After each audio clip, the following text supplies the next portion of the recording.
But yeah, thank you for coming. Thank you, Simon, for preparing a presentation for us tonight. If you have a question, you want to raise an objection or something like that, the button down at the bottom, little hand icon with a piece of paper on it, will let you get in the queue, and then you can bring you on stage and you can talk to Simon directly. Tonight, he'll be giving a version of the Pascal's wager, essentially that it's prudential for us to believe in God, or at least live that way. He'll get into the details of exactly what it is he's defending and the position he's taking tonight. He'll go for probably about 10 or so minutes, giving a summary, and then we'll turn to Q&A. So yeah, thank you, Simon, for coming on. If you could just tell us a little bit about yourself and then why you think Pascal's wager is a good argument to inspire action on God's existence. Okay. Just to tell you a little bit about myself, Simon Williams. I am a Navy veteran. I'm also a veteran for nuclear chemistry. I was a supervisor of a nuclear chemistry unit here in Connecticut. And recently, well, I resigned almost 2 years ago in order to pursue my calling that I feel like God has placed on my heart, which is to teach apologetics in my local community and to build the apologetics community here in Norwich, well, here in Connecticut. So as far as, I guess I'll just jump right into what my prepared talk. And and I wasn't gonna, you could follow along with the slideshow that I provided in the speaker's whiteboard. I honestly wasn't planning on saying exactly when I was on a particular slide, but it might be best if I do that in this format. But Sure, yeah, whatever's anyway, most comfortable for you. what'd you say? Uh, yeah, whatever's most comfortable for you. I'm sure people will be able to follow along anyway. But All right. Well, here we go. I don't know about you, but I didn't ask to be born. Maybe you did, but I certainly didn't. I've had a couple years now in this type of existence, and it's interesting to note that many of us get to be here for quite a while. Granted, it's not forever, but it's longer than a few minutes or even a few hours. A lot of us get to be here for decades. What should we make of it? This march that we're on, this march towards death. Death. It looms before us like a door at the end of a long hallway, a door that we can't avoid. You can look away and ignore it, but that's a good way for it to come upon you unawares. Everyone opens it eventually. And what happens to them? None of us on this side know for sure. Some say nothing happens. Others say that it's just a door to another hallway like the one we're currently in. Still more say that it's only the beginning of either eternal conscious torment or eternal conscious bliss. One thing's for sure, though. There are no passive observers here. Sure, some people might not care, but everyone will have to open that door and see what waits for them, even those that don't care. What should we make of this, my fellow marchers? My fellow door openers who are just as surprised to find themselves in this place as I am? What do we do? My time here has taught me a couple lessons. One lesson that my dad taught me while growing up is that I should avoid actions that might cause an increase in the misery that I experience. That's in slide 2. That lesson was taught with a belt, sometimes on the side of the road right after church. Granted, it took a while for that lesson to really sink in, but I eventually got it. Some other lessons have convinced me that to live in a state of existential fear or anxiety simply doesn't help. We can't let fear of death paralyze us, but we shouldn't live in a state of indifference or apathy either. As a matter of fact, I think we can use death in 2 ways, and this is on slide 3. Number 1, we can use death as incentive for investigating worldviews. And number 2, as a guide on how to go about doing our investigation. Let's talk about incentive first. It's important to find the motivation for why we ought to investigate what's beyond the door. At said church, I was taught that if we failed to meet certain criteria, then what met us on the other side of the door was eternal torment. And that is exactly the type of thing I would like to avoid if possible. But, of course, that is just one theory among some competing theories. Maybe it's true that we won't know for sure until we cross over, but we can still come up with a list of what possibly lies beyond death's door. The following is a list of possibilities, and this is in slide 4. So, number 1 is eternal conscious torment. Number 2, an existence similar to this one. Whether it's a new one or the same one on loop doesn't matter here. This is dealing with some kind of temporary conscious torment and or bliss. And number 3 is annihilation. Number 4, eternal conscious bliss. This is just the list that I've come up with. Anyone is free to add to the list if you can. But what's more important to note is that the items in this list can be found in the major worldviews globally available today. For me, and for most people, the best motivation is the threat of pain, anguish, or loneliness. Honestly, even mild discomfort will be enough to motivate me to investigate something. Like, what is poking my foot as I walk? So if such small suffering, such as a poked foot, is sufficient motivation to initiate some kind of investigation, then what could possibly be more motivating than the threat of eternal suffering? But some other people are motivated by the prospect of eternal bliss. Whichever it is, I would say that that is adequate motivation to spend the little time we have here on investigation. So, how do we go about investigating this? Here's what I think, my fellow marchers. Since we don't have forever to look into this matter, I recommend starting off analyzing worldviews that say that the choices we make here in this life impact the one beyond the door of death, death's door. Why is that? Because if I can't change what happens, then it will happen no matter what I do. If I can't change the fact that I'll be going down the river Styx, then down the river Styx I'll be going.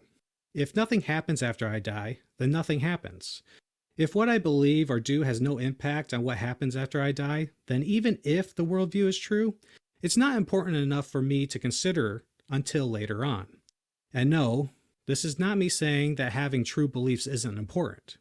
But what's more important at this early stage is to determine if we can avoid eternal torment. So here's the criteria that I think we should start with in our investigations. And this is on slide 5, I believe, or 6. I think it's 5. Anyway, number 1, any worldview that doesn't have eternal consequences we'd rather avoid should not be investigated until later. Number 2, any worldview in which our choices in this life don't change our eternal state after death should not be investigated until later. Number 3, any worldview in which our choices could result in eternal suffering should be treated as true unless or until it's outmatched by a competing worldview during our investigation or proven to be false beyond any doubt. Number 4, any worldview in which our choices in this life bear negative eternal consequences that are avoidable should be investigated first. Sure, worldviews described in 1 or 2 might be true, but they have little practical advantage eternally speaking. I'd say look into them if you've become extremely convinced that all the worldviews described in 3 and 4 are false. Those 4 criteria that I provided are merely suggestions. Obviously, you are free to come up with your own. My criteria are focused around the idea that it's possible that what lies for us beyond death's door is eternal conscious torment, and if that can be avoided, then it should be avoided. Since we're starting out our investigation with worldviews that teach about eternal conscious torment that is avoidable, we need to compile a list of those worldviews. And as it turns out, the list of worldviews we are looking at is surprisingly short.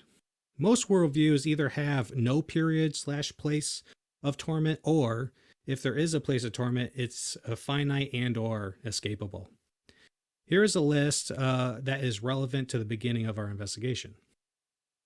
The list is Christianity, Islam, Zoroastrianism, and some forms of Wicca. That helped us weed out a lot of worldviews.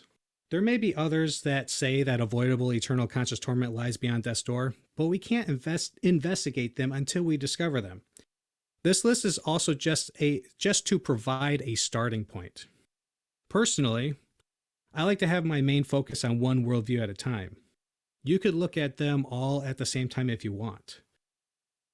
I think that we can narrow down the investigation to one worldview by implementing the following criteria.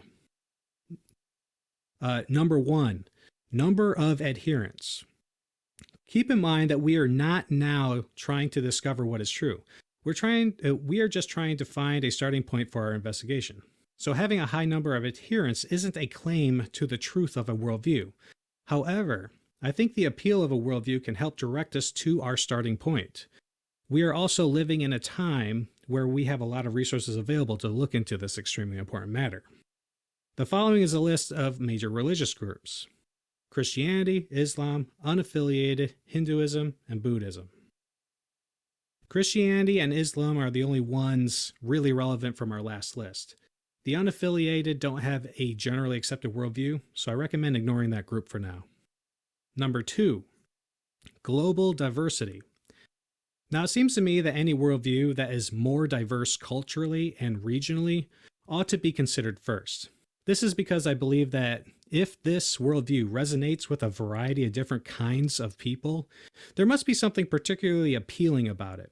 This doesn't mean that it's true, just that it remains appealing even from a variety of different cultures and perspectives. So please note or take a look at the images that I provided in the whiteboard. The first image that I'm referencing here is in is in the geographic distribution of religious groups. So in that particular graphic, you can see from my perspective that it seems to indicate that Christianity is the most evenly distributed geographically speaking, and by a long shot. I've also provided another image in the whiteboard on the next frame, and that's the distribution of the relevant worldviews. And it looks like Christianity literally has the remaining worldviews surrounded.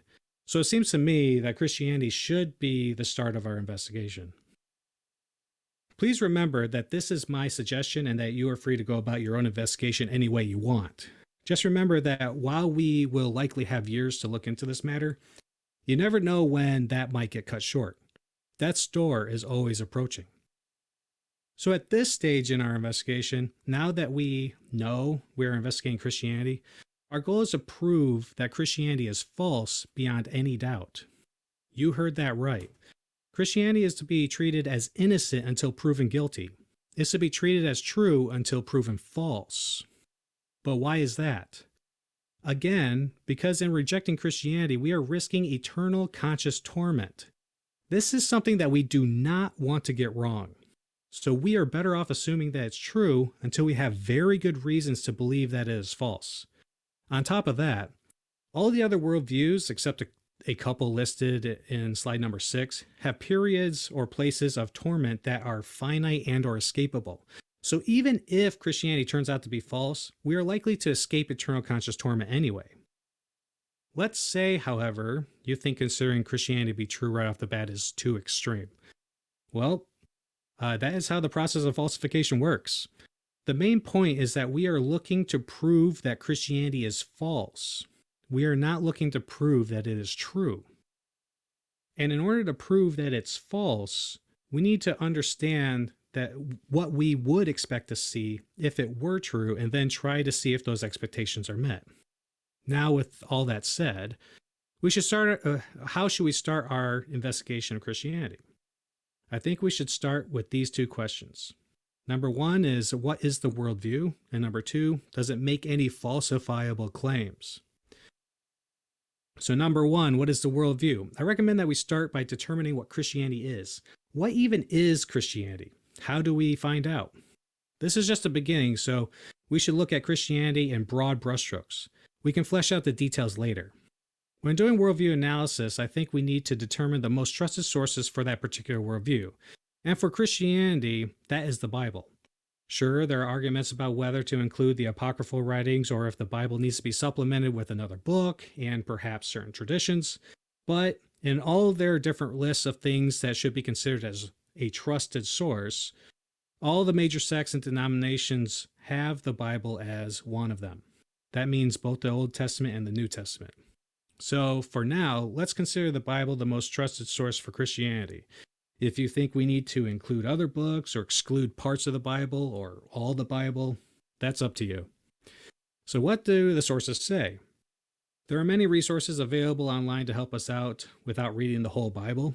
That book is really big. Here is a list of propositions I think are cardinal Christian teachings. Number 1, God exists. Number 2, God created the universe. Number 3, heaven and hell are real places. Number 4, God is the king of the universe.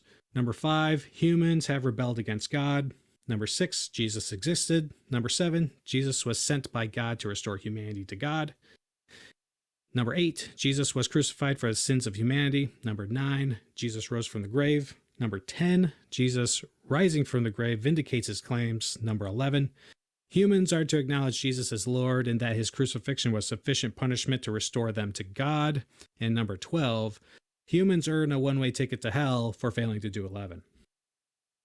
Feel free to add or take away anything from the list. Just remember that we are trying to truthfully represent Christianity in a broad sense. This is what I personally think Christianity is in a nutshell. So, number 2, does it make any falsifiable claims? By falsifiable, I simply mean that the claim can be proven false. For example, the claim all swans are white can be proven false by discovering one swan that is not white. Falsifiable claims are the only way that we can prove that a worldview is false. Unfortunately, with the eternal conscious torment on the line, I think we ought to grant a worldview all of its unfalsifiable claims. However, if one of its central claims is falsifiable and is proven beyond any doubt to be false, then, in my opinion, that would lend some justification for someone risking eternal conscious torment by rejecting that worldview. It depends on how gutsy you are, I guess, and what you have to gain for rejecting that worldview. I also think that we ought to prefer worldviews in which one or more of its central claims are falsifiable, but those claims have not been proven to be false. Those worldviews would be preferred over and above worldviews that have no central claims that are falsifiable, and of course, any worldviews that do have central claims that are falsifiable, which have been proven false. That's because I think true falsifiable claims should qualify as evidence, while true unfalsifiable claims can't. Of course, you are free to disagree. I'd just like to know why you would prefer an unfalsifiable claim over a falsifiable one. Seems odd to me. It would certainly be a leap of faith. Now, are there any falsifiable claims from slide 12? Personally, I think that only number 6 and number 9 are really falsifiable. I know that some people think that 1 or perhaps 2 are falsifiable. I just think that's disputable. To be sure, yes, part of 8 is falsifiable, but how do we falsify that Jesus' crucifixion was for the sins of humanity? So I recommend that the person starting their investigation turn their attention to number 2 or 9 and try to see if they can prove that those central claims are false. Remember, this is to prove that it's false beyond any doubt.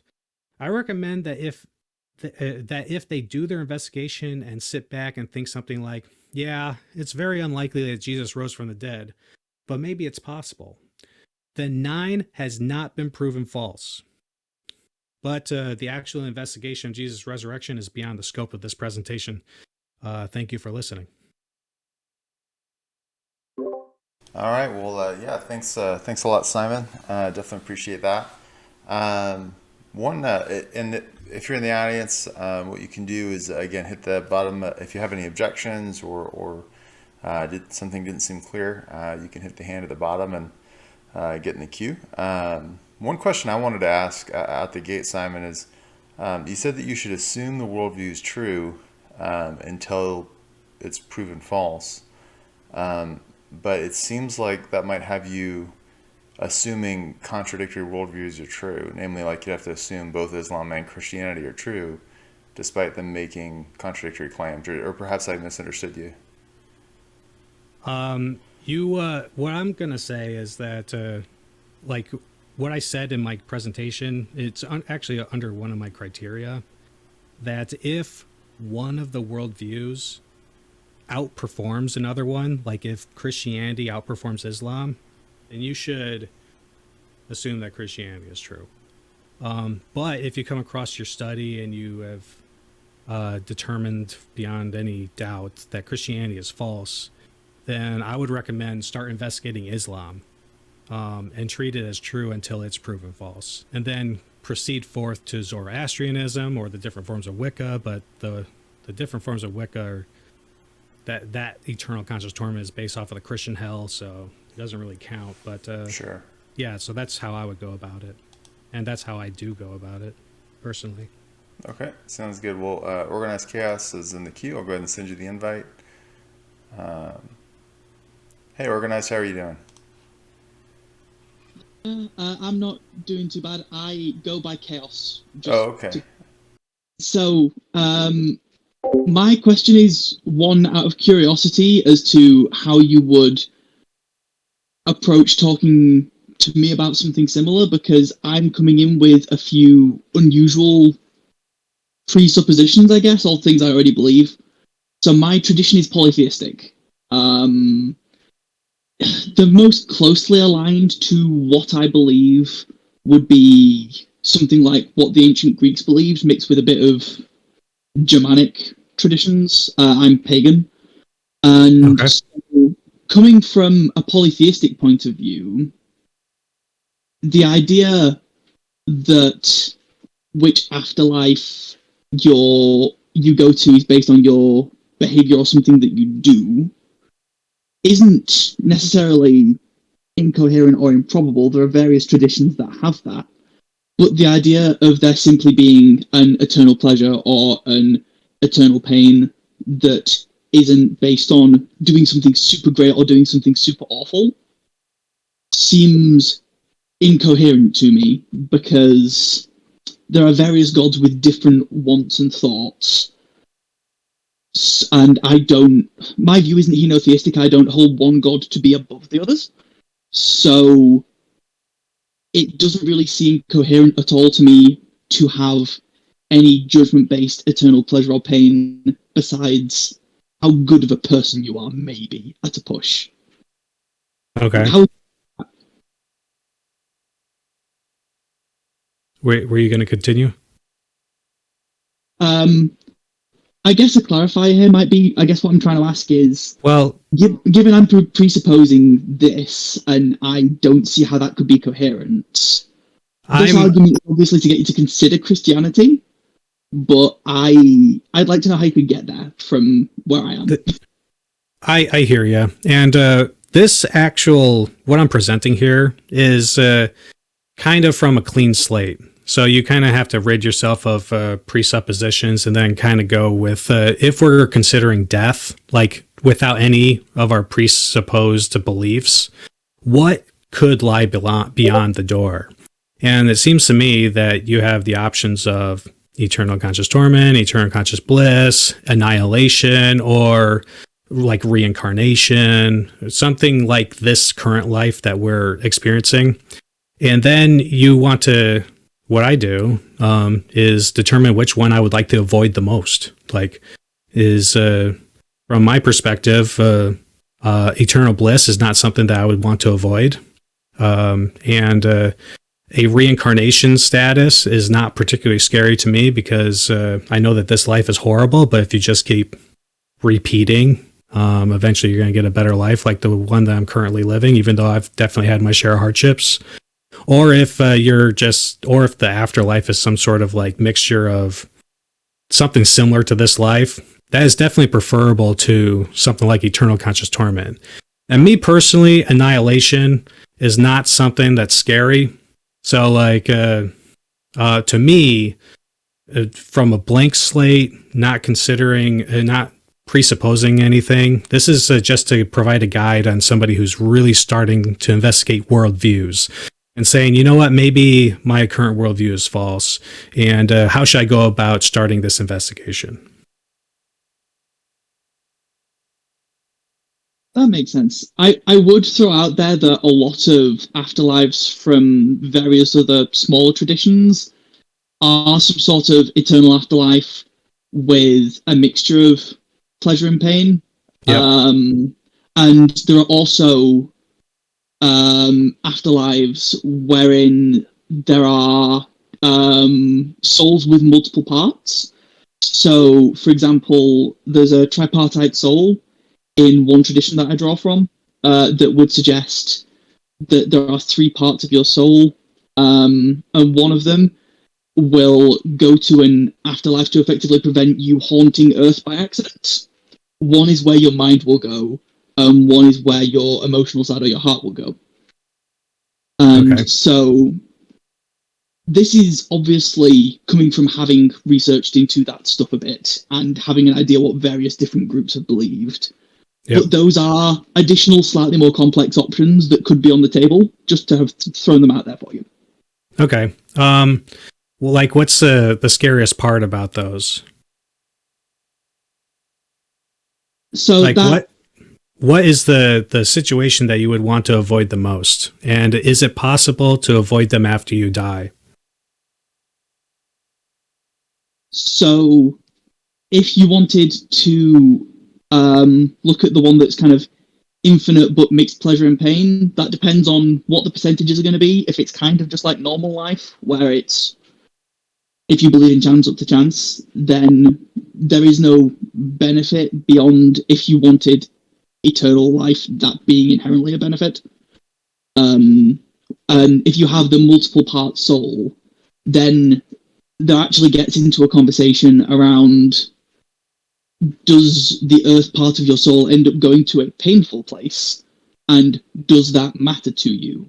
So would some sort of eternal conscious torment, like is quite often described in depictions of the violent part of Valhalla, for example, um, that like that being painful doesn't matter because it's your earth soul, it's the part of your soul connected to the earth and not you yourself. Okay.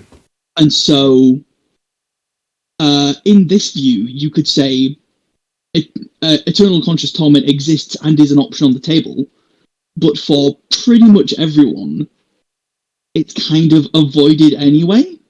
And I so that would what be a benefit of it. So this eternal conscious torment that you're talking about, is it like this part of Valhalla that you experience, that a part of you experiences pain? Does that part of you, is that does that part ever be able to escape that area? Is there some sort of different state that that part of you can experience? Judging by the wisdom literature around Germanic praxis, I would give the answer no, but I am not from a Germanic tradition, so I wouldn't want to put like a definitive no on that. But as far as I'm aware, no. Okay, but it's only part of you. You're not. So your mind is. What is your main experience? Is it that part or no? So your main experience would then be a pleasant garden, so to speak, eternally. Oh, bring it on. Sounds good to me. So, like, from my perspective, I would say that even if Christianity were wrong, then I don't have anything to worry about. Which is fair. It was more of an adding to your list of possibilities than saying it poses an actual issue. Gotcha. Okay. All right. Sounds good. I appreciate that. Yeah. Well, that was an interesting thing to listen to, even if we're inevitably going to disagree on conclusions. It is 1:30 in the morning, so good night. All right. Good night. Thanks for showing up, Chaos. Thanks, Chaos. All right, we got a question that Jonathan typed in. It's in the general chat, and then we'll go to you, Scott. So Jonathan's question, Simon, if you want to read in, you can just click on the general chat to read it. I haven't read it yet, but I'll just read it. I want to, if you want to ask this. Unfortunately, I have to head out, but I did have one quick question. Often these presentations of Pascal's wager consider only the incentives created for humans by the wager. But I wonder if you think the wager has any implications for God's behavior in setting up a given system of incentives in the first place. For instance, lots of people complain that Pascal's wager recommends a sort of fake it till you make it attitude towards religious belief. Insofar as that seems objectionable, it seems to provide God himself with a reason not to institute a system of conditional eternal rewards and punishments in the first place. Do you think this approach is legitimate? Yeah, and I think it, just to kind of piggyback on that, I think that Pascal's wager to a lot of Christians sounds like easy believism, or like you're believing just for fire insurance, essentially, and we wouldn't necessarily consider that an authentic faith. Right. And so would to ask his question, which is more focused on God, like wouldn't well, just like he said, wouldn't it seems to provide God himself with a reason not to institute the system of rewards. So maybe that would kind of militate against that a little bit. And then on the other side, like, would taking that approach of Pascal's wager just result in sort of a faith that ends up taking you to hell anyway? Yeah. So that whole section of the Pensées is dealing with, like, Pascal was focused on things that would incite people to search for God. So this argument isn't so, from my perspective, this argument isn't focused so much on causing belief, although I do think that Pascal's wager can provide sufficient justification to warrant belief for some people, whoever that is, it's beneficial for. But you're absolutely right. Like fake belief is not what we're going for. And in this presentation, what I was mainly focused on was providing incentive for doing an investigation. So you're genuinely investigating this matter. And you're not just believing it, giving it lip service, just in case. Like, this is you're supposed to recognize the gravity of our situation. Like, we're not passive observers here. We're not just like philosophers kind of criticizing economics philosophy or political philosophy or things like that. Like, we're going to die someday, and there's going to be genuine consequences for that. And we need to be doing a genuine, heartfelt investigation of these matters. And what Pascal's saying and what I'm saying is that if Christianity is true and you are pursuing it with your whole heart, and then you will eventually see spiritual fruits manifest. Like, if you're praying and reading your Bible and singing praise and worship songs and fellowshipping with other believers, you may feel like you're faking it at first, but those spiritual exercises can help to, if Christianity is true, instill belief in you. So you're definitely right, though. I'm one of those Christians that is a Romans 10:9 kind of Christian, where it's like you have to confess with your mouth that Jesus is Lord and believe in your heart that God raised him from the grave and you'll be saved. So it's not enough to believe that God exists. It's not enough to believe that God exists, and it's certainly not enough to fake that you believe that God exists. You need to develop a heartfelt belief yourself. Okay, well, I guess that maybe this is where Jonathan is kind of getting that from, is on your on one of your slides where you've got like the 4 criteria 1, 2, 3, and 4. Criteria 3 was any worldview in which our choices could result in eternal torment should be treated as true unless and until it is outmatched by a competing worldview during your investigation, right, or proven to be false. And so I think that might have sounded to Jonathan, it sounds to me like that might be prescribing more than just, you should investigate this, and it sounds like more you should believe this. When I'm describing how you're supposed to do the investigation. So, like, treating something as true is not the same as believing that it's true. Like, when I was in nuclear chemistry, we would generate a hypothesis on what was happening in the system, and we would treat that hypothesis as true until we proved that it was false. And we would take samples of the systems, and if those samples produced results that contradicted our hypothesis, then we would change our hypothesis and move on to something else. We might have thought that the hypothesis was a long shot, but we would treat it as true until we had more data, better data, until we falsified it. Okay, fair enough. So you're not saying that treating it as true would be Christian faith. You're just saying that that's how you should approach it. That's how you should approach it. Yeah.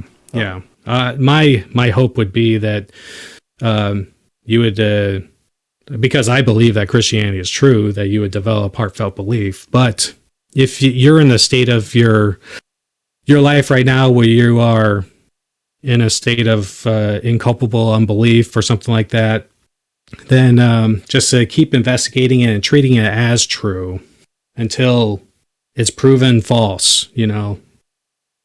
Okay. Well, we got a question from Scott. Scott, I got an invite out to you. Hey, Scott, how you doing? Can you hear me? Yep, I hear you just fine. I can hear you. Yep. Okay, thank you.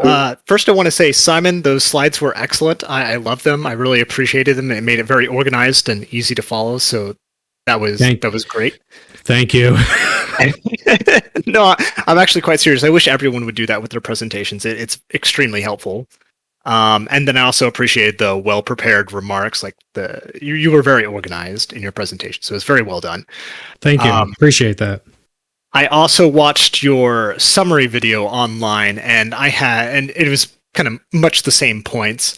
And I had responded earlier in the channel created for this event with some of my thoughts, and you had responded to that with saying that you were more focused on worldviews rather than gods. But yeah. I'm basically going to restate my points. I think all of my points could be restated in terms of worldviews instead of gods. Like, I don't think the terminology fundamentally changes it. And what those points were sort of is there's a set of three, really. And the first one is an argument that you kind of focused on first of all, I agree with your premises, essentially that if the problem is as stated, like there's eternal conscious torment for not believing Christianity, there's eternal bliss for believing Christianity, and atheism offers a null, there's no reward, there's no punishment, then it definitely behooves someone, regardless of the odds, no matter how infinitesimal, to treat Christianity as true. So I accept that premise entirely. The math checks out. I just think it's incomplete, and I think when it begins to be made more complete and investigated further, it actually can become an argument for atheism. And the way we start off with that is by recognizing that there isn't just, you yourself mentioned, there's not just two choices. It's not just Christianity or atheism. Like you presented at least, I believe, four: Christianity, Islam, Zoroastrianism, some forms of paganism, and then, atheism or whatever else you want to throw in. But I don't think it's finite at all. I think there's in fact an infinite number of views that you can attribute there. If Christianity is true, then all other religions, all other worldviews are false. So Islam is not true. Islam is a false god, a false worldview that somebody has just invented. And if we're treating that as something that we should investigate to a degree, then the same should be true of any false god or any false worldview. I can just create them ad hoc. I can just say,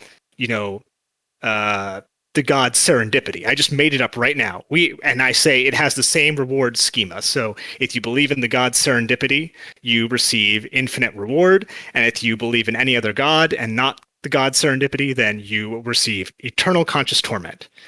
And you have a problem where that must be treated as an equivalent possibility to be investigated as Christianity, as Islam, as Wicca, as Zoroastrianism, and so on. And you can do this an infinite number of times. And so at that point, what you have is just going off of Pascal's wager, an argument that you're almost certainly going to pick the wrong worldview or the wrong god. If they're all either exclusively this one, you get eternal bliss, and any other one, you get eternal conscious torment, then if there are infinitely many of those, the probability that you have picked the wrong one approaches 1, and so you're almost certainly going to hell. And you can say, well, we can change those probabilities by assessing the evidence for each one. But I think that's sort of ignoring Pascal's argument at that point, because what you're doing is you're saying, we're no longer arguing you should believe based on just the reward schema. We're saying you should evaluate the evidence. And I think that's a totally separate argument once we start evaluating the evidence. And that's sort of a summary of the first point, is that there's infinitely many views, and it's impossible to seriously and thoroughly investigate them all. But you apparently have to. So I personally don't think that Pascal presented the wager as a way to instill belief. I think it was as incentive for searching after the Christian God. So there's that. But as far as like the worldview containing the God serendipity, I would just like to know what are the central claims of that worldview? They can be literally anything for the purpose of argument. So I can create, when I say infinitely many worldviews, I mean just imagine a random letter generator and have it run infinitely long. So the monkeys on typewriters thing, they bang it out, and eventually it generates every possible word, every possible phrase in the English sentence, and it's broken up by characters. And so whatever claim, whatever worldview you want, it's found in there. So like the very first sentence, the very first claim is just the letter A, and then B, and then C, and then so forth. And eventually it will form complete coherent sentences. And eventually every possible sentence of a finite length will appear there. So every possible conceivable worldview is in this list. And some of them won't have gods, and some of them will just simply be gibberish. But every plausible, coherent worldview will exist in this. And that's what I'm presenting that you have to deal with, is that infinitely long list of coherent, plausible worldviews. I don't even have to articulate one, because if I articulate just one, I'm sure you could find some argument against it. But I'm not articulating one, I'm articulating infinitely many. I mean, like you're saying that there's infinitely many plausible, and it sounds to me, if you are going to do a random number generator, that the vast majority are going to be incoherent and not plausible at all. Certainly. But there are an infinite many that are.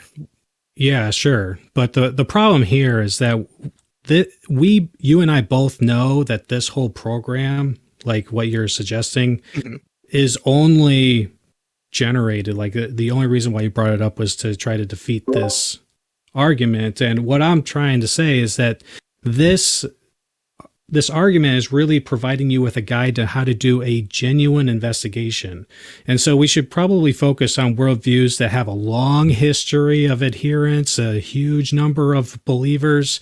Like nobody, even you and me, don't believe in any single one of those random number generated worldviews. You know, so it's not even on the table for discussion. If we can't discover the cardinal teachings of a worldview, if it's all just completely random, then it just doesn't seem to me to provide any justification for stopping doing any kind of investigation, especially among the major worldviews that are available today.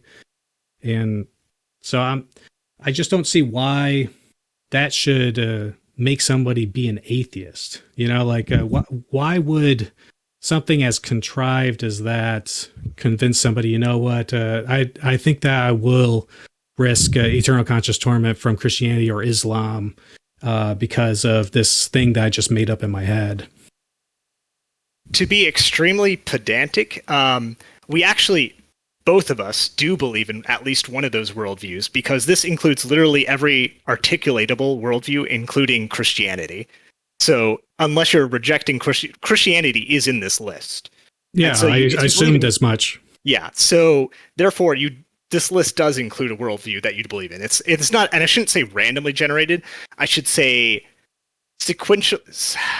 rigorously generated. It's literally every possible combination of English characters, or in any language, you can use any set of characters.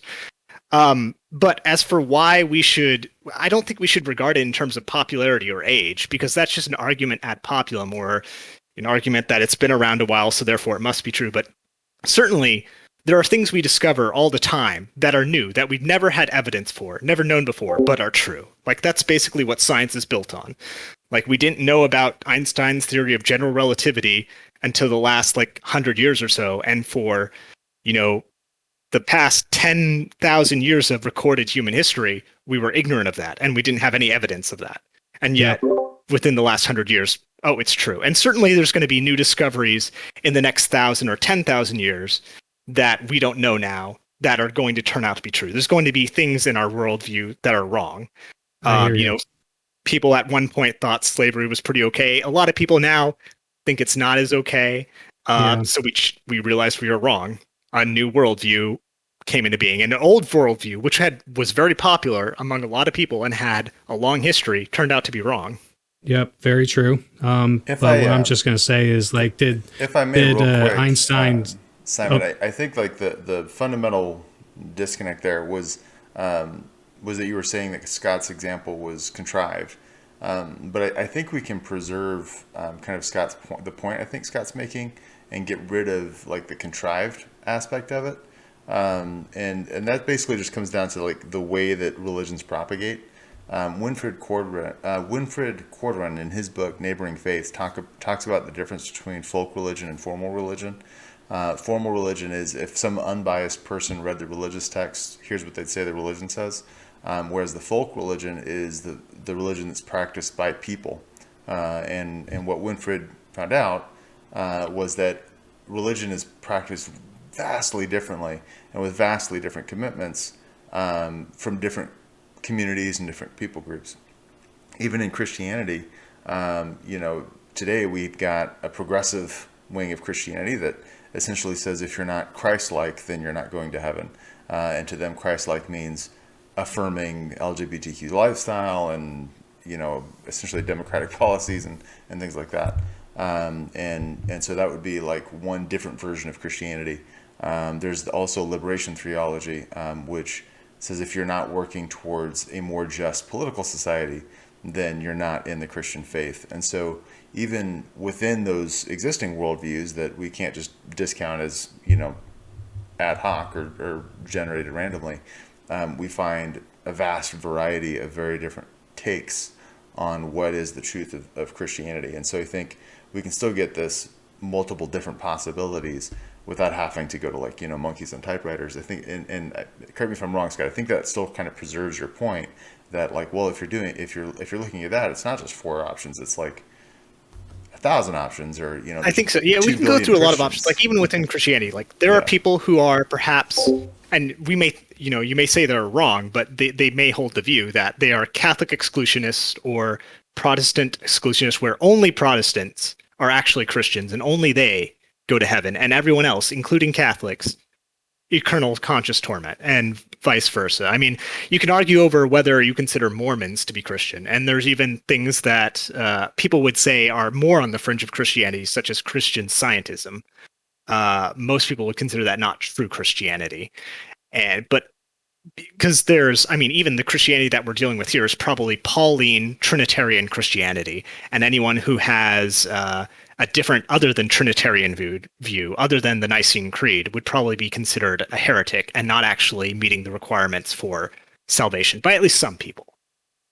Totally agree. Yeah, like what I'm presenting here is a methodology on how to go about doing your own investigation.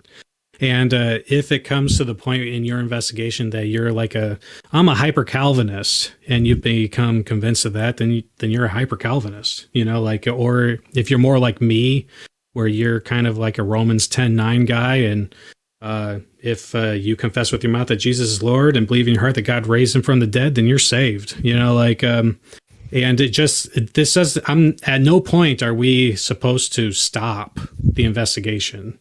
Just because you're satisfied with a particular worldview doesn't mean that you, like I said in the presentation, we're trying to prove that Christianity is false. And as long as it's true, then you can always try to prove that it's false. I mean, as long as it hasn't been proven false yet, then you always have the opportunity to prove that it's false, or whatever particular variety or flavor of Christianity you happen to be.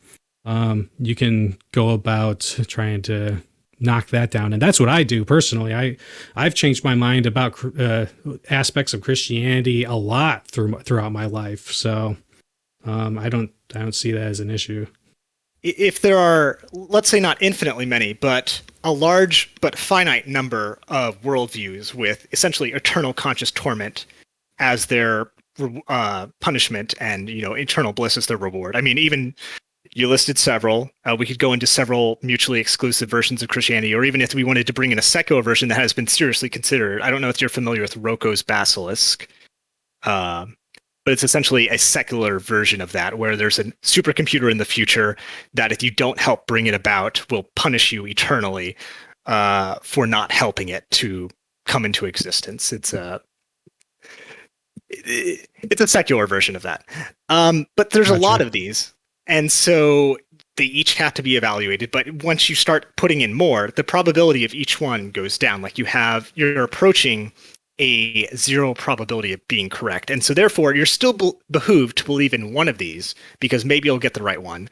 But you're not exactly going to, you're unlikely to see that reward, and more likely to be punished if you have most of these building on. And then kind of going into a third point is that all of these kind of have, I mean, this goes better with the infinitely many if you accept that premise, but you can have anti-worldviews, essentially an opposite reward schema, where some Christians might believe in a very angry, punishing God who rewards followers and punishes non-believers, but somebody else could believe in almost an opposite kind of Christian God who maybe they're testing people and they reward people who in their view use reason and don't believe in them and punish people who do because those people were maybe gullible by chance.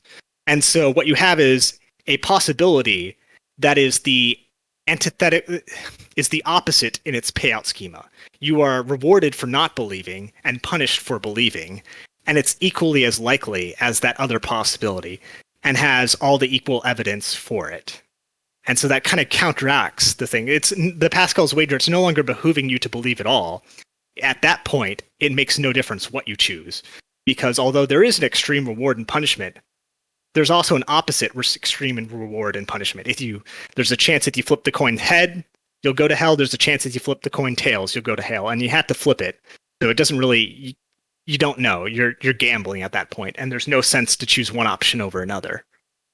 Yeah, but what I'm trying to get at here is that you do start with, like, you're doing like a priori investigation here, and what I'm saying is that we can do that in the beginning and whittle it down to the worldviews that are actually widely known, and then start doing the investigation there, and then it's no longer an a priori investigation.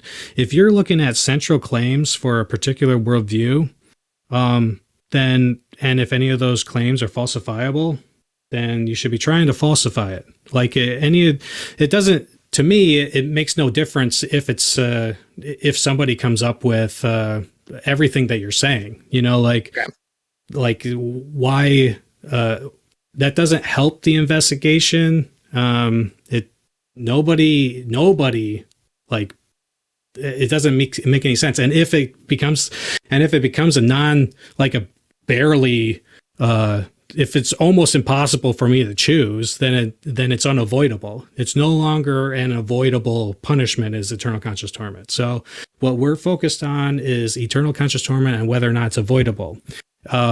Is this idea of the worldview, like it being actually plausible that there are an actually infinite number of opposing worldviews that provide eternal conscious torment or eternal conscious bliss? Is that worldview itself even plausible? What are the central claims? Are there falsifiable claims? And it doesn't seem to me that there are falsifiable claims of that. Like it seems like they're all unfalsifiable. So so it should be less favorable than any worldview itself that does have falsifiable claims that haven't yet been falsified. And okay. To be fair, I think some of the disagreement, and also I saw Kevin's post in the chat as well.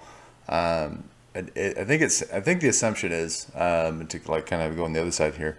I think the assumption is, or at least the misunderstanding that I'm hearing, is that Simon is saying that you use this process to figure out which worldview is true. And then the response is, well, yeah, but you're probably false. You're probably wrong or something.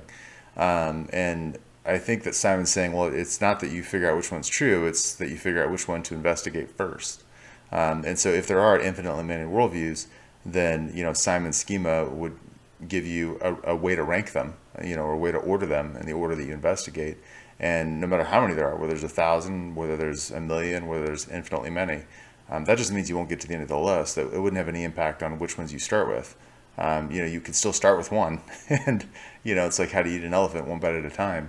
And so I think that Simon's schema would still give you a starting point and sort of a way to go about the investigation. And it even if you think, well, yeah, but the first one you come to is probably would probably be false, by random chance. Okay. But I don't think that necessarily connects with the claim that Simon's making, which is just here's a way to order them, a reasonable way to order them, and how to start the investigation. Does that make sense, Simon, or am I misrepresenting what you're saying? No, that's good. What I'm trying to say is that even if that is true, like what we're trying to determine a starting point, and I recommended number of adherents. I gave reasons for why I recommended number of adherents. And I also said globally diverse. And I gave reasons why I thought that globally diverse was a good reason for investigating a particular worldview, and I recognize that Christianity can be broken up into a lot of denominations and sects and things like that. And that's just all part of the investigation. I think you're both right. And Matt, I appreciate you interjecting there because I think you're very much correct. I had been pursuing my own line of argument a little too much and not being as responsive to Simon's argument as I should have been. So that was an error on my part. I guess I was more responding against the line of argument I was hoping he would make more than what he actually made. But to respond to that, hopefully, Apologists are very slippery. Yeah. And hopefully I'm addressing his actual argument better now. I feel like it's somewhat circular in a sense because if you're using this Pascal's wager as merely a means to say this doesn't indicate you should in any way believe Christianity is true. You should just start investigating Christianity first. Well, then the wager itself is sort of irrelevant because you can just start investigating Christianity. You don't need a special mechanism to decide which one to investigate first. Like it's perfectly fine to just go and investigate Christianity. And then the means by which you rank them sort of, I guess this gets into the circular part. You're saying we should rank Christianity highly. And even though there are these infinitely many other worldviews, but there's not good evidence for them. They don't really make a whole lot of sense. But we should rank his Christianity highly because there is, this basis of evidence. There's population. It's geographically diverse. But that reasoning is, therefore, Christianity should be the thing you should investigate for evidence. So there's all this evidence for Christianity, which is why you should investigate it for all this evidence, which is why you should ignore these other worldviews. And I think that's like it. If we're going based off the evidence, then there's no need for the ranking. And if we're talking about the ranking, then we're ignoring the evidence. Like, if you just want to discuss whether Christianity is true, I don't need Pascal's wager for that. I'm happy to discuss that by itself. I hear you. And what I'm saying here is that this is referring to somebody who's like sitting at a blank slate. I find myself experiencing some kind of reality in which all the people around me eventually seem to die. And that means that I can reasonably infer that I too am going to die. And what happens beyond death's door, none of us really know for sure. What are my options? Okay, these are my options. Which one would I like to avoid the most if it's possible to avoid it? Well, eternal conscious torment is the one that I would want to avoid the most. Which worldviews can teach about eternal conscious torment? Which worldviews have the consequence of eternal conscious torment if I don't believe it? Okay, these are them. And then which of those lists should I start with? Okay, well, and that's why I gave those indications, not saying anything about a particular, like the world, not saying anything about the reliability of the Gospels or whether or not Muhammad was morally corrupt or whatever, none of that. Just looking at like, okay, so what are the number of adherents? Okay, wow, there's a lot of people of a variety of different cultures that believe this particular worldview. There must be something appealing about it. It's all over the globe, so it doesn't seem to be limited to any particular region, like that kind of stuff. And then, okay, we can reasonably infer that Christianity is a fine starting point because of these reasons. And then you can go into like the reliability gospels and all that stuff. I feel like in that way, we're kind of not thinking about all the other things we could worry about. And I guess that's kind of touching on that infinitely. Like, there's a lot of things we could go about our day worrying about that are remote possibilities, but fairly significant if they were to happen. So, there are nukes. There's a lot of nukes in the world, and Russia's pretty aggressive right now. What if Russia decides to nuke the US? That would be a significant problem for me. That's not quite eternal conscious torment, but that would be pretty bad for me. Yep. And there's a fairly good degree of evidence that it's possible to happen. I'm not saying, Have you done any reading on that or followed the news on it? Barely. But what I'm saying is I'm not actively researching how to prevent nuclear war, even though that's a significant problem, significant threat to me, and it's actually somewhat plausible. It's just not something I'm devoting all my time to consciously to investigate. Yeah. How can I prevent nuclear war? Yeah, and all I'm offering here is that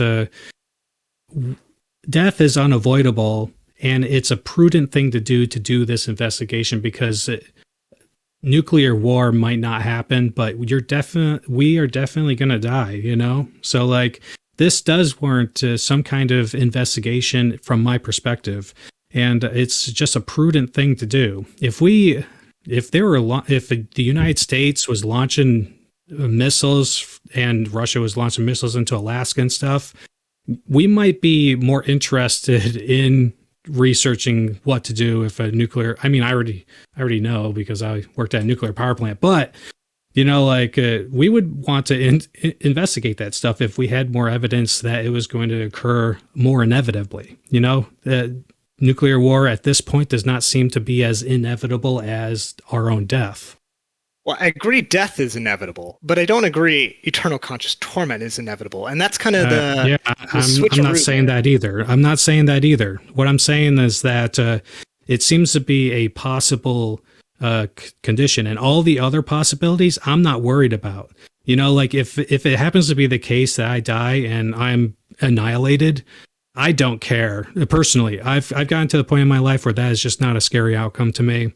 If I die and no matter what I believe, it's going to be eternal bliss, that's just fine. Or if I get reincarnated somehow, that's perfectly fine. But eternal conscious torment's a different story. And all I'm saying here is that it needs to be proved beyond a doubt that we're not going to be experiencing eternal conscious torment. That's the prudent thing to do, is to investigate if that's avoidable.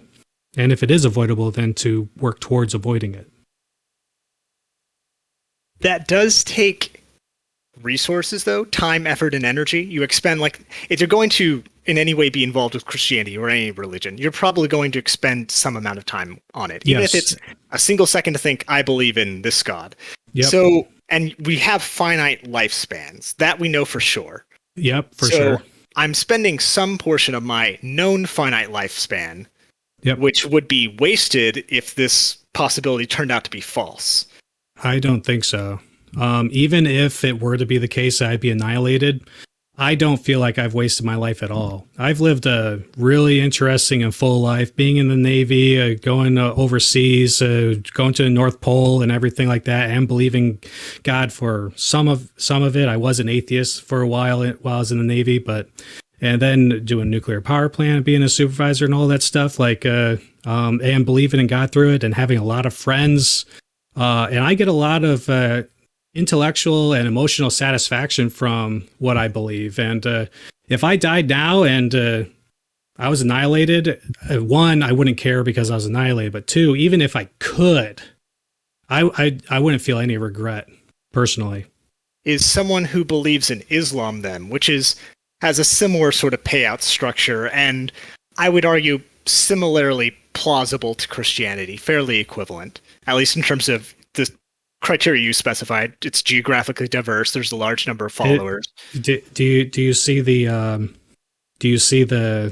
speaker's whiteboard? I'm sorry, I did not. If you take a look at the speaker's whiteboard, I can't get to it right now for some reason. Oh, there it is. Yeah, I'm looking at it now. If you look at the geographic distribution of religious groups, you'll see that if you look at Islam or Muslims, Muslims are dominantly residing in Asian Pacific, Northeast area, and sub-Sahara Africa. When you compare that to Christianity, their religious distribution, it doesn't even come close. When you're a Christian, you could pretty much be anywhere except the Middle East, where a lot of persecution's happening there. If you look at the religious major religion by country, you see, if you're talking about Muslims being regionally diverse, I don't see it because it's literally just in one area, and Christianity is everywhere else, surrounding that area. So I think the categorization on that chart is a little bit arbitrary. Like, who decides how many categories there are, what the cutoffs of their categories? Like, if I were to group the whole world into non-Australia and Australia, well, that's a choice I make. But like okay, Asia but Pacific, that's just a choice. Like, why Asian Pacific? Why not just East Asia and the Orient, or Southeast Asia is its own area? Well, all that stuff is described in the actual Pew Research Center's um, global religious landscape. And I can give you a link for that if you want. So Asia, in terms of population, is a very large area containing both China and India. And to be fair, Scott, it in some sense, like you could almost use that argument for any sort of resource that somebody could provide, unless we have some reason to think that the data has I guess I'll say I do think Islam is fairly geographically diverse. Like, I know plenty of Islam Muslims in the U.S. Of course, yeah. Just let me finish. But I mean, I think it's pretty clear. Just let me. You're not muted. You're good. Real quick. Just because I think it's important, especially as people try to present evidence in the future and future talks and things like that. Generally speaking, unless we have, if somebody provides like actual data, like a survey or something like that, unless we have reason to believe, or unless there's something in the actual data itself that internally demonstrates that it's been improperly gathered, or it's been manipulated in some way, we wouldn't necessarily have the benefit of we wouldn't assume that the data is invalid in some way.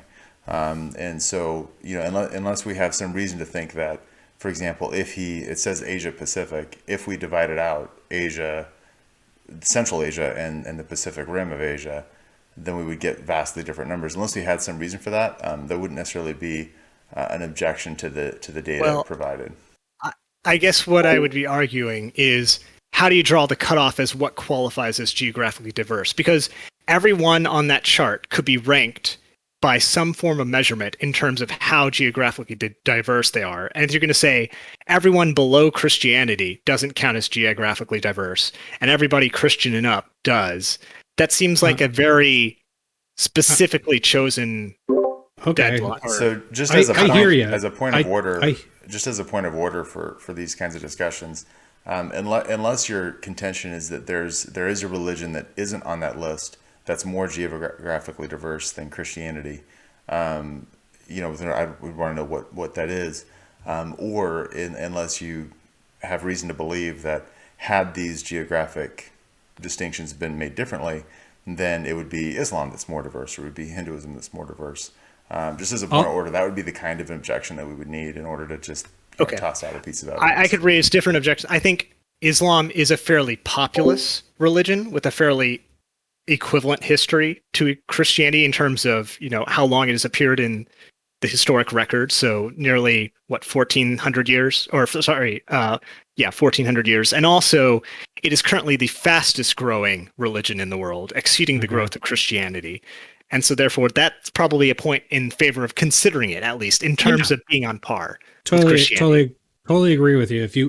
Like I said in the presentation, these are just my criteria. You can use different criteria if you think that like the increase in adherent rate is a viable option. I think that's fine. That's perfectly fine to me. But I guess circling back to the point then, assuming Islam, and we can debate it some more, but assuming Islam is fairly equivalent in terms of reasonableness to Christianity, you would not say that somebody who investigated and pursued Islam all their life in lieu of Christianity, they did that instead of Christianity, has in any way wasted their time. No, you haven't wasted your time. The point of this is that you are doing it truthfully. Like I gave my own criteria for what I would expect, where I would search for truth the most. And I personally think that Christianity has more central claims that are falsifiable than Islam. I think that Islam's only falsifiable claim is that Muhammad existed, and I think Muhammad existed, and then I would grant all the other unfalsifiable claims of Islam.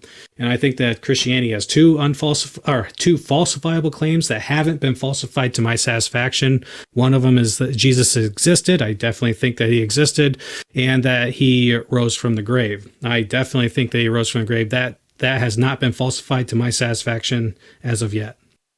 And so since Christianity, from my perspective and my investigation, has more falsifiable claims that haven't been falsified, those falsifiable claims that haven't been falsified count as evidence towards it. And since Christianity has more of those, that's why I personally choose Christianity. But if you don't think a Muslim is wasting their time pursuing Islam, then aren't you saying a reasonable person could reasonably be a Muslim and remain a Muslim and never consider Christianity? Like there's no reason for them to ever, like, you might think they're wrong, but there's nothing wrong with them being a Muslim and never considering or even thinking about Christianity at all. Like, people shouldn't necessarily think about Christianity over Islam.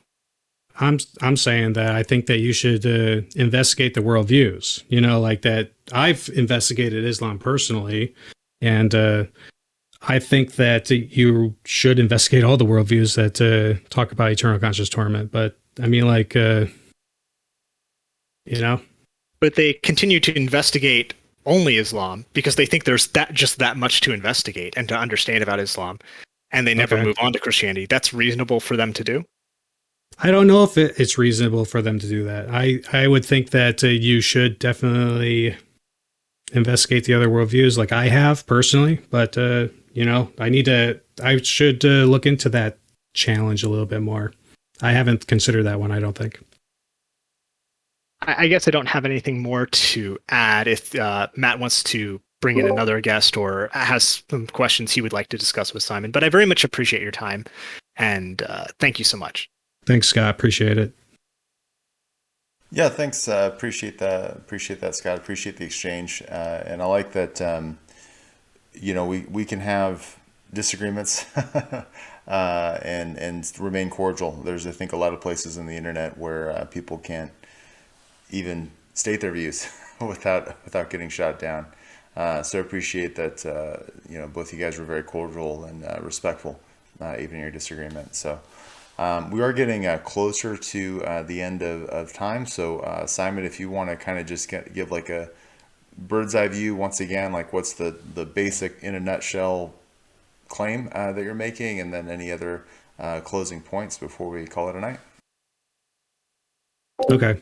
My presentation here was to provide a alternative view of Pascal's wager. This was to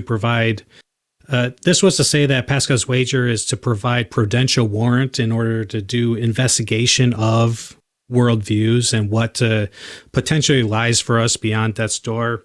I think that this argument gives us incentive for doing the investigation, and it also, interestingly, provides us a guide on how to go about doing that investigation. And I think that from my perspective and the criteria that I listed, it makes sense to start with Christianity. And then the important thing is that to treat it as true until proven false. At this point, Christianity is to be treated as true or innocent until proven guilty. And that goes into like justification and things like that. So I think that people are incentivized by death to look into this matter. I didn't really develop any closing statement. I was kind of like winging it, but that's about it. No, sounds great. Yeah, thanks again, Simon, and thank you everybody who listened in and for your thoughtful questions and comments. So yeah, we'll if you want to attend another event, you can see them in the top left corner in our events tab. We've got a few queued up, including Wes Morrison, who will be coming to do a QA on one of his papers that he did with Alex Malpass, Endless and Infinity, next month. So look forward to seeing you at future events. And thanks again, Simon, and everybody else for coming. Hope you have a great rest of your evening. All right. Thanks, guys.